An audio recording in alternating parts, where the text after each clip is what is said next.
નમસ્કાર વિદ્યાર્થી મિત્રો, નીટની લેક્ચર સિરીઝના ચોથા લેક્ચરમાં હું વિશાલ મુલિયા આપ સર્વેનું હાર્દિક સ્વાગત કરું છું અને આ વિડીયોથી આપણે કોષ જીવનનો એકમ ચેપ્ટરને આગળ વધારીશું. So welcome to Vigyan with Vishal Muliya and welcome to biology by Vishal Muliya. Welcome મિત્રો, આ વિડીયોમાં આપણે કોષ રસ પટલ વિશે ઊંડાણપૂર્વકની ચર્ચા કરવાના છીએ. કોષ રસ પટલને કોષ પટલ, જીવરસ પટલ વગેરે જેવા નામથી ઓળખવામાં આવે છે. તમને જરાક યાદ હશે કે કોષવાદની સાથે કોષરસ પટલ સંકળાયેલું છે. સૌ પ્રથમ વખત કોષરસ પટલની નોંધ કોણે લીધી હતી એની ચર્ચા આપણે કોષવાદની ચર્ચા કરી ત્યારે જોઈ હતી. હું અત્યારે નામ નહીં આપું, પણ જે વૈજ્ઞાનિકને તમે જોઈ રહ્યા છો એ વૈજ્ઞાનિકે કોષરસ પટલની નોંધ લીધી હતી 1839માં. અગાઉના વિડીયો જોશો તો આપણને જવાબ મળી જશે. મિત્રો, આ જે શબ્દ છે કોષરસ પટલ, એનું ઇંગ્લિશ એટલે કે સેલ મેમ્બ્રેન, એ કાર્લ નાગેલી અને કાર્લ એડ્વર્ડ ક્રેમર દ્વારા 1855માં અપાયો હતો. જેનેટ બ્લોવે 1931માં પ્લાઝમા લેમા એવો શબ્દ આપ્યો હતો, પણ એ બહુ ફેમસ થયો નથી. 1950ના દાયકામાં ઇલેક્ટ્રોન માઇક્રોસ્કોપીનો જે વિકાસ થયો એના ઉપયોગ પછી આપણને કોષરસ પટલ વિશેની વધારે ને વધારે માહિતી મળતી ગઈ. એ પહેલાં આપણને એના બંધારણની, એના કાર્યોની, એની સંરચનાની પૂરતી માહિતી નહોતી. મનુષ્યના રક્તકણની અંદર કોષરસ પટલનો રાસાયણિક અભ્યાસ કરવા પછી આપણને વધારે ને વધારે માહિતી મળતી ગઈ. હવે આપણને ખબર છે કે તે જીવંત છે, પતલી છે, ખેંચી શકાય તેવી છે, અર્ધપારગમ્ય છે, એક આવરિત પટલ ધરાવે છે કોષને ફરતું, અને આદિકોષ કેન્દ્રીય તથા સુકોષ કેન્દ્રીય બંનેમાં તે જોવા મળે છે. એક આવો પ્રશ્ન પૂછાઈ ગયો છે 2015માં, નીચેનામાંથી કયું બંધારણ જે છે એ પ્રોકેરિયોટિક એટલે કે આદિકોષ કેન્દ્રીય કોષમાં જોવા મળતું નથી? રિબોઝોમ, મિસોઝોમ, પ્લાઝમા મેમ્બ્રેન અને ન્યુક્લિયર એન્વેલોપ. રિબોઝોમ આપણને ખબર છે, મિસોઝોમ આદિકોષ કેન્દ્રીય કોષમાં જોવા મળે એટલે જવાબ ન આવે. પ્લાઝમા મેમ્બ્રેન એટલે કોષરસ પટલ બંનેમાં જોવા મળે એટલે એ પણ ન આવે. ન્યુક્લિયર એન્વેલોપ એટલે કોષ કેન્દ્ર પટલ, તે આદિકોષ કેન્દ્રીય કોષમાં જોવા મળતું નથી. આ જે કોષરસ પટલ છે એને તમે જીવરસ પટલ એટલા માટે કહી શકો કેમ કે તે માત્ર કોષને ફરતે નહીં, પણ અલગ અલગ કોષ રસ જ્યાં જ્યાં હોય એ એવી અંગિકાઓના ફરતે પણ એ પટલ સ્વરૂપે આવેલું છે. દાખલા તરીકે હરિતકણ, કણાભસૂત્ર, કોષ કેન્દ્ર, લાઇસોઝોમ, ગોલ્ગીકાય, અંતઃકોષ રસજાળ, રસધાની વગેરેના ફરતે પણ આ પટલ આવેલું હોય છે. ફરી પાછો આવો એક પ્રશ્ન 1992માં પૂછાયો હતો કે કઈ અંગિકાને ફરતે પટલ આવેલું નથી? ન્યુક્લિયોલસ એટલે કોષ કેન્દ્રિકા, લાઇસોઝોમ, માઇટોકોન્ડ્રિયોન એટલે કણાભસૂત્ર અને પ્લાસ્ટિડ. તો કોષ કેન્દ્રિકાને ફરતું આવરણ હોતું નથી, કેમ કે આગળનું તમે લિસ્ટ જોશો તો એમાં કોષ કેન્દ્રિકા નથી. 2015માં આવો પ્રશ્ન રિપીટ કે કયામાં નથી? એમાં રિબોઝોમ, લાઇસોઝોમ, મિસોઝોમ અને વેક્યુલ્સ. રિબોઝોમ આપણને ખબર છે, લાઇસોઝોમનું ગુજરાતી લાઇસોઝોમ, મિસોઝોમનું ગુજરાતી પણ એ જ, અને વેક્યુલ્સનું ગુજરાતી રસધાની. રસધાનીના ફરતે આવરણ હોય, મિસોઝોમને હોય, લાઇસોઝોમને હોય, આગળ લિસ્ટમાં હતું, પણ રિબોઝોમને ફરતે આવરણ હોતું નથી. એટલે અહીં જવાબ રિબોઝોમ્સ આવી શકે છે. 2015માં એક પ્રશ્ન પૂછાયો હતો કે નીચેનામાંથી કઈ એવી અંગિકાઓ છે કે જે પટલમય હોય છે? એમાં એક નહીં 3 અંગિકાઓનો સેટ આપેલો છે. હવે એક સામાન્ય બાબત આપણે સમજી લઈએ કે રિબોઝોમ છે એ પટલ ધરાવતું નથી, એટલે 3માં જ્યાં જ્યાં રિબોઝોમ આવતું હોય ત્યાં આપણે ઓપ્શનને કેન્સલ કરી શકીએ. ઓટોમેટિકલી ઓપ્શન સી છે એમાં રિબોઝોમ નથી, બાકીનામાં રિબોઝોમ છે, એટલે she is the correct answer. આમ જોવા જાવ તો થોડુંક જ લોજિક ચલાવી અને જવાબ આપી શકાય એવો આ પ્રશ્ન છે. હવે આપણે કોષરસ પટલની રાસાયણિક બાબતોની થોડી ચર્ચા લઈ લઈએ. રાસાયણિક દ્રષ્ટિએ તે ઉભયધર્મી છે, એટલે કે જલ વિતરાગી છે તેમજ જલ અનુરાગી પણ છે. રસાયણ તમે ગણતરીમાં લ્યો તો લિપિડ્સ, પ્રોટીન્સ અને કાર્બોદિત પદાર્થો તેમાં આવેલા હોય છે, પણ આ કાર્બોદિત પદાર્થો મુક્ત સ્વરૂપે હોતા નથી. આવો એક પ્રશ્ન પૂછાઈ ગયેલો છે, કોષરસ પટલ શાનું બનેલું છે? Protein carbohydrate, protein lipid carbohydrate, protein સમ ન્યુક્લિક એસિડ અને લિપિડ. તો એક્ઝેક્ટ જવાબ તમે સી કહી શકો, કેમ કે પ્રોટીન, લિપિડ અને કાર્બોહાઈડ્રેટ આવેલા હોય છે. લિપિડમાં ખાસ કરીને ફોસ્ફોલિપિડ સૌથી વધુ હોય છે, સ્ફિગ્નોલિપિડ પણ હાજર હોય છે, ગ્લાયકોલિપિડ પણ હાજર હોય છે અને સ્ટીરોલ્સ હાજર હોય છે. એમાં ખાસ કોલેસ્ટેરોલ હાજર હોય છે. લિપિડનું બંધારણ છે એ બે અલગ અલગ સ્તરમાં, ઉપર અને નીચે બે સ્તરમાં ગોઠવાયેલું હોય છે. અને આ જે લિપિડની ગોઠવણી છે એનું ધ્રુવીય શીર્ષ બહારની તરફ હોય, જ્યારે પૂંછડી છે એ અંદરની તરફ હોય છે. ધ્રુવીય શીર્ષ જલ અનુરાગી છે, એટલે એ પાણીની દિશા તરફ એટલે કે બહારની તરફ છે, જ્યારે પૂંછડી છે અધ્રુવીય છે, જલ વિતરાગી છે, એ અંદરની તરફ હોય છે. આ જે પૂંછડી છે એ સામાન્ય રીતે સંતૃપ્ત હાઇડ્રોકાર્બનની બનેલી હોય છે. લિપિડ્સની વાત કરીએ તો સૌથી વધુ ફોસ્ફોલિપિડ આવેલું હોય, અને અહીં તમે ફોસ્ફોલિપિડનું બંધારણ જોઈ શકો છો. જૈવ રાસાયણિક સંશોધનો ઉપરથી આપણને સ્પષ્ટ રીતે ખબર પડી કે કોષરસ પટલની અંદર પ્રોટીન ઉપરાંત કાર્બોહાઈડ્રેટ પણ હોય છે. મનુષ્યના રક્તકણની અંદર 52% પ્રોટીન અને 48% લિપિડ આવેલા હોય છે. હવે આપણે જે પ્રોટીન આવેલા છે એ પ્રોટીનની ડિટેલમાં ચર્ચા જોઈ લઈએ. કાર્યની દ્રષ્ટિએ પ્રોટીનના 3 અલગ અલગ પ્રકાર પડે છે. બંધારણીય પ્રોટીન અથવા માળખાકીય પ્રોટીન જે બંધારણમાં છે, વાહક પ્રોટીન અને ઉત્સેચકો. આ જે બંધારણીય પ્રોટીન છે એ કોષરસ પટલની અંદરના ભાગમાં આવેલું હોય તો એને આપણે અંતઃ પ્રોટીન કહીએ છીએ, અને થોડું બહારની તરફ આવેલું હોય તો એને આપણે પરિઘવર્તી પ્રોટીન કહીએ છીએ. અંતઃ પ્રોટીન અને પરિઘવર્તી પ્રોટીન એમ બે પ્રકાર આપણે કહીએ, જેમાં અંતઃ પ્રોટીન છે એ મજબૂત રીતે જોડાયેલું છે, જ્યારે પરિઘવર્તી પ્રોટીન છે એ નબળી રીતે જોડાયેલું છે, એટલે છૂટું પડી શકે. અહીં આપણે એના બંધારણ જોઈ શકીએ છીએ. અંતઃ પ્રોટીન છે એ કોષરસ પટલમાંથી બહાર નીકળી શકતું નથી, એટલે કે છટકી શકતું નથી, જ્યારે પરિઘવર્તી પ્રોટીન છે નબળી રીતે જોડાયેલું છે, એ સહેલાઈથી બહાર નીકળી જાય છે. હવે જે પ્રોટીન બહારની તરફ અથવા પરિઘવર્તી છે જે છૂટું પડી શકે એવું છે, એના આપણે બે ભાગ પાડી શકીએ, એક્ટોપ્રોટીન અને એન્ડોપ્રોટીન્સ. એ એના લોકેશન પ્રમાણે હોય છે. એક્ટોપ્રોટીન્સ છે એ પ્લાઝમા પટલની બાહ્ય સપાટી તરફ આવેલું હોય છે, જ્યારે એન્ડોપ્રોટીન છે એ પ્લાઝમા પટલની અથવા કોષરસ પટલની અંદરની સપાટી તરફ આવેલું હોય છે. અહીં આપણે એક્ટોપ્રોટીન, એન્ડોપ્રોટીન બે પોઝિશન વાઇઝ જોઈ શકીએ છીએ. પરિવહન પ્રોટીન છે એનું કાર્ય પટલની આરપાર અન્ય દ્રવ્યોના વહનનું છે. તે સક્રિય વહનમાં મદદરૂપ થાય, નિષ્ક્રિય વહનમાં પણ મદદરૂપ થાય. સક્રિય વહન છે એમાં ઉર્જા વપરાય છે, જ્યારે નિષ્ક્રિય વહનમાં ઉર્જા વપરાતી નથી. હવે આપણે કાર્બોદિત પદાર્થોની વાત કરીએ જે કોષરસ પટલમાં આવેલા હોય. ઘણા ઓલિગોસેકેરાઇડ્સ જે છે એ જોડાયેલા હોય છે, અને આ જે ઓલિગોસેકેરાઇડ્સ છે એ એક્ટોપ્રોટીન જ્યારે બહારની તરફ હોય ત્યારે ગ્લાયકોપ્રોટીન તરીકે જોડાયેલા હોય, એટલે કે કાર્બોદિત પદાર્થ પ્રોટીન સાથે જોડાયેલા હોય અને બહારની તરફ હોય છે. ફોસ્ફોલિપિડના બહારના ધ્રુવીય ભાગ તરફ તે કાર્બોદિત પદાર્થો ગ્લાયકોપ્રોટીન સ્વરૂપે જોડાયેલા હોય છે. અંદરના ભાગમાં કોઈ પણ પ્રકારના પ્રોટીન એટલે કે એન્ડોપ્રોટીન જે છે એ ગ્લાયકોપ્રોટીનના સ્વરૂપે જોવા મળતા નથી, અથવા અંદરના ભાગમાં કોઈ કાર્બોદિત પદાર્થ જોવા મળતા નથી.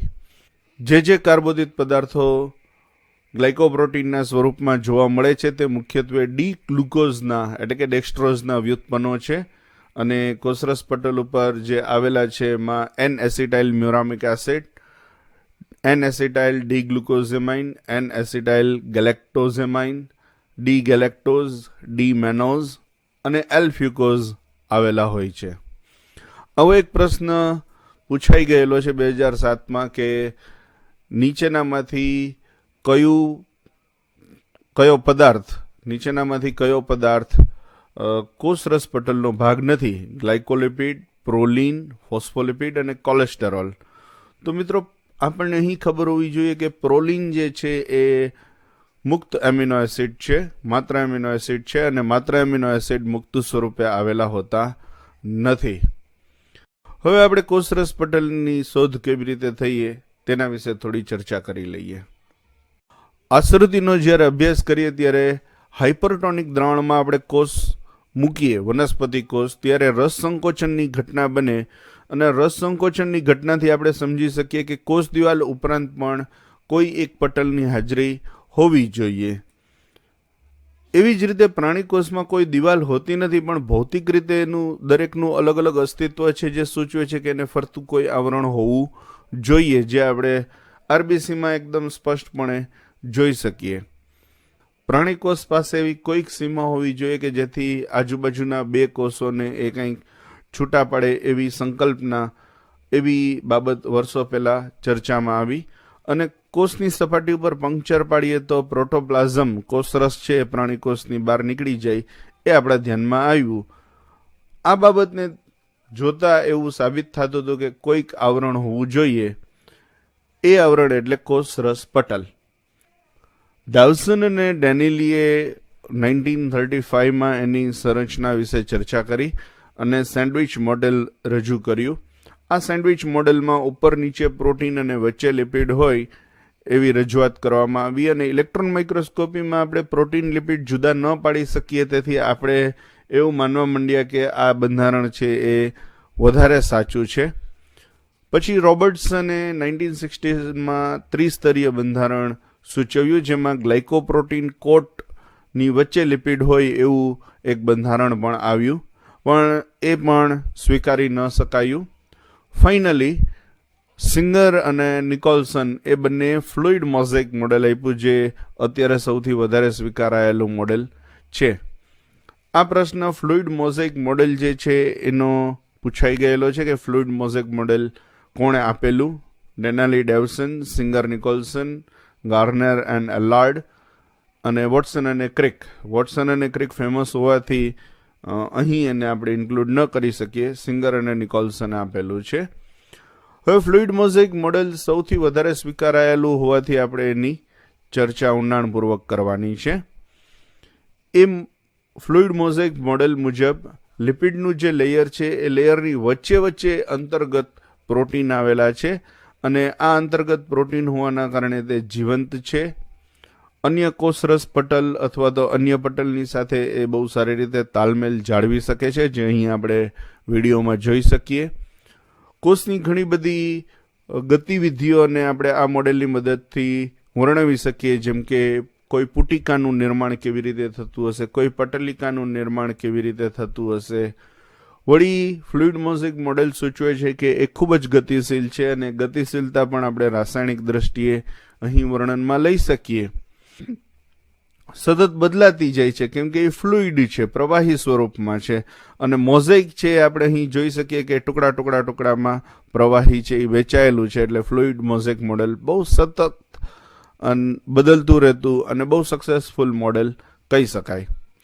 મહત્વની વાત એ છે કે દરેકે દરેક અંગિકાઓને પણ પટલ સ્વરૂપમાં લાગુ પડી શકાય છે, જેમ કે હરિતકણ, કણાભસૂત્ર અહીં આપણે જોઈ શકીએ છીએ. કણાભસૂત્રનું મોડેલ લાઇસોઝોમ વગેરેમાં પણ એ આપણે સરસ રીતે એક્સપ્લેન કરી શકીએ, વર્ણવી શકીએ એવું ફ્લુઇડ મોઝેક મોડેલ છે, એટલે સર્વ સ્વીકૃત છે.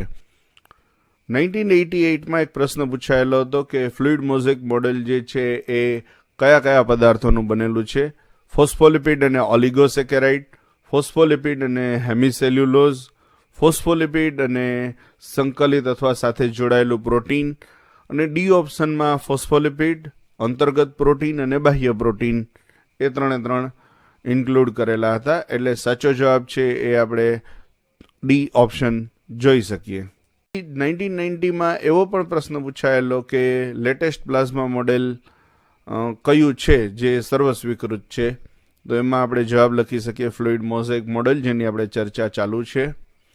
2002માં ફ્લુઇડ મોઝેક મોડેલ વિશેનો જે પ્રશ્ન પૂછાયેલો તેમાં એવું જણાવેલું કે ઉપરનું સ્તર જે છે એ અધ્રુવીય છે અને બીમાં નીચેનું સ્તર છે તે અધ્રુવીય છે. જ્યારે આપણને ખબર છે કે માત્ર ઉપર સ્તર કે માત્ર નીચે સ્તર નથી, લિપિડ છે એ ઉપર નીચે બંનેમાં છે, એટલે ત્રીજો જે ઓપ્શન છે એ વધારે સાચો છે કે ફોસ્ફોલિપિડ છે એ ઉપર અને નીચે બંને તરફ એક એક સ્તર ધરાવે છે. પ્રોટીન માત્ર વચ્ચે છે એવું ડીમાં જણાવેલું છે, જે ખોટો આન્સર આપણે કહી શકીએ. એક બહુ ઊંડાણપૂર્વકનો પ્રશ્ન પૂછાયેલો 2005ની અંદર, જે થોડોક કન્ફ્યુઝિંગ પણ હતો કે ફ્લુઇડ મોઝેક મોડેલ વિશે લેટેસ્ટ બાબત શું છે, અને આપણે એક ઓપ્શનને સમજવાની કોશિશ કરીએ. એ ઓપ્શનમાં એવું લખેલું હતું કે પ્રોટીન જે છે એ કોષ રસ પટલમાં ટ્રાવેલ કરી શકે છે, લિપિડના બાયલેયરની અંદર, દ્વિસ્તરની અંદર મુક્ત રીતે ફરી શકે છે. બીજો ઓપ્શન જે હતો એમાં એવું હતું કે એ ફ્લિપ ફ્લોપ ઉપર નીચે જઈ શકે છે, ઉપર નીચે ટ્રાવેલ કરી શકે છે, ઊંધા ચતું પણ થઈ શકે છે. ત્રીજો જે હતો એમાં એવું જણાવેલું કે પ્રોટીન કેન રિમેન કન્ફાઇન્ડ, અમુક જગ્યાએ જ હોય છે, સતત હરીફરી શકતું નથી. ફ્લુઇડ મોઝેક મોડેલ માટે આ જવાબ ખોટો પડે. ચોથું હતું એવું લખેલું હતું કે ઘણા પ્રોટીન છે એ અંદર ખૂંપેલા રહે છે, બાય લેયરની અંદર, દ્વિસ્તરની અંદર. ડી આન્સર પણ ખોટો આવે. એક્ઝેક્ટલી સાચો જવાબ બી છે કે જેમાં ફ્લિપ ફ્લોપ એટલે પ્રોટીન ઉપર નીચે પણ જઈ શકે છે, ઊંધા ચતા પણ થઈ શકે, હરી ફરી શકે, આડાવડા જઈ શકે. પ્રોટીન ફ્લુઇડ મોઝેક મોડેલમાં મુક્ત રીતે ફરી શકે એ આ પ્રશ્નનો બહુ પરફેક્ટ જવાબ કહી શકાય. એટલે B is the right answer. અને આ પ્રશ્ન જે છે 2005માં સરસ રીતે પૂછાયેલો હતો, જે કન્ફ્યુઝિંગ હતો અને ઇન્ટેલિજન્ટ ક્વેશ્ચન પણ કહી શકાય. 2010માં એક પ્રશ્ન પૂછાયેલો કે કોષરસ પટલ મુખ્યત્વે શેનું બનેલું છે, જેમાં એ ઓપ્શન આપેલો છે કે ફોસ્ફોલિપિડ જે છે એ પ્રોટીન લેયરની વચ્ચે એમ્બેડેડ એટલે ખૂપેલું છે. ખરેખર પ્રોટીન બાય લેયરની વચ્ચે ફોસ્ફોલિપિડ આવેલું નથી. બી ઓપ્શનમાં એવું હતું કે પ્રોટીન છે એ અંદર જોડાયેલું હોય છે, ખૂંપેલું હોય છે ફોસ્ફોલિપિડ બાય લેયરમાં. એ થોડો ઘણો સાચો જવાબ તમે કહી શકો. ત્રીજો જે ઓપ્શન આપેલો હતો એવો આપેલો છે કે protein embedded in polymer of glucose molecule, એટલે કે ગ્લુકોઝના બહુલકની વચ્ચે પ્રોટીન આવેલું છે. ગ્લુકોઝનું બહુલક અહીં નથી, એટલે સી આન્સર ખોટો છે બિલકુલ. અને છેલ્લો ઓપ્શન ડી આપેલો હતો કે protein embedded in carbohydrate bilayer, એટલે ઉપર નીચે કાર્બોહાઈડ્રેટનું લેયર છે, કાર્બોદિત પદાર્થનું, ને એમાં વચ્ચે પ્રોટીન આવેલો છે. આ જવાબ પણ ખોટો છે. એટલે વધારે સાચો જવાબ જે છે એ બી કહી શકાય કે પ્રોટીન છે એ ફોસ્ફોલિપિડના બાય લેયરમાં એમ્બેડેડ એટલે કે ખૂંપેલું હોય છે. ખરેખર ખૂંપેલું નથી હોતું, મુક્ત રીતે હરતું ફરતું હોય છે, પણ અહીં એમ્બેડેડનો મતલબ સાથે જોડાયેલું છે એવું આપણે લઈ શકીએ. એટલે વધારે એપ્રોપ્રિએટ જવાબ બી છે. હવે આપણે છેલ્લો ભાગ જોઈએ, કોષરસ પટલના કાર્યો. કોષરસ પટલ એક પસંદગીમાન પટલ તરીકે વર્તે છે. સક્રિય વહનમાં એ મદદરૂપ થાય છે, નિષ્ક્રિય વહનમાં પણ મદદરૂપ થાય છે. કોષની સાથે સંકળાયેલી ઘટના એટલે કે આશ્રુતિ અથવા પ્રસરણમાં પણ તે ખૂબ મહત્વનો ફાળો ભજવે છે. સંવેદકો જે કોષરસ પટલમાં આવેલા હોય, એટલે કોષના સંવેદકો છે એ કોષરસ પટલ ઉપર આવેલા હોય છે, એટલે ત્યાં જોડાયેલા હોય છે. આવો એક પ્રશ્ન 1993માં પૂછાયેલો કે કોષને ઓળખ માટેની એટલે કે સંવેદકોની અને કોષની સાથે જોડાવા માટેની જે જૈવ રાસાયણિક પ્રક્રિયા છે એ ક્યાં થતી હોય છે અને કેના દ્વારા થતી હોય છે. તો એ કોષની ઉપર કોષરસ પટલમાં આવેલા પ્રોટીન અને લિપિડ બંને, અને ગ્લાયકોપ્રોટીન અથવા ગ્લાયકોલિપિડ. મિત્રો અહીં બહુ સાચો જવાબ છે એ ગ્લાયકોપ્રોટીન અને ગ્લાયકોલિપિડ છે, એટલે સાચો જવાબ અહીં ડી છે. હવે આપણે નેક્સ્ટ લેક્ચર જે લેશું અથવા નેક્સ્ટ વિડીયો તમે જે જોશો એ નેક્સ્ટ વિડીયોમાં અંતઃપટલમય તંત્રની આપણે ચર્ચા કરવાના છીએ, જેમાં અંતઃકોષરસ જાળ, ગોલ્ગી પ્રસાધન એટલે ગોલ્ગી કાઈ, લાઇસોઝોમ્સ અને રસધાની વગેરેની આપણે ચર્ચા કરીશું. ત્યાં સુધી અભ્યાસ કરતા રહો, સ્ટડીમાં ધ્યાન આપો. Thank you very much. ખૂબ ખૂબ આભાર. જય હિન્દ, જય ભારત.